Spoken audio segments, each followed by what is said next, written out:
Alhamdulillahi Rabbil Alameen, As-salatu was-salamu ala khatamin nabiyyin wa ala alihi wa sahbihi ajma'in, amma ba'd. Fa'udhu billahi minash shaitanir rajim, bismillahir rahmanir rahim. Qala Allahu ta'ala fi Surah Hud. وَلَئِنْ أَخَّرْنَا عَنْهُمُ الْعَذَابَ إِلَىٰ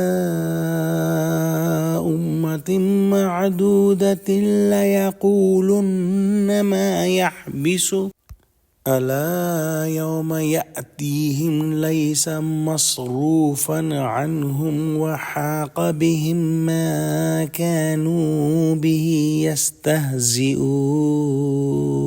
Translation: And if we hold back their punishment from them till an appointed time, they will surely say, what is withholding it back? Indeed, on the day when it will come to them, it will not be averted from them, and they will be besieged by that what they used to ridicule.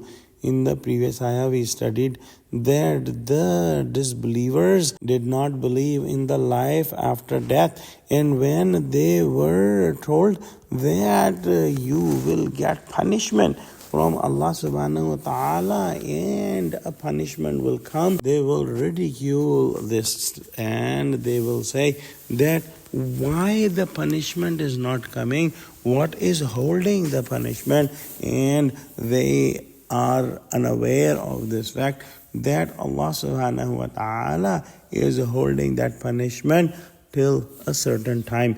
But when that time will come, it will not be averted back.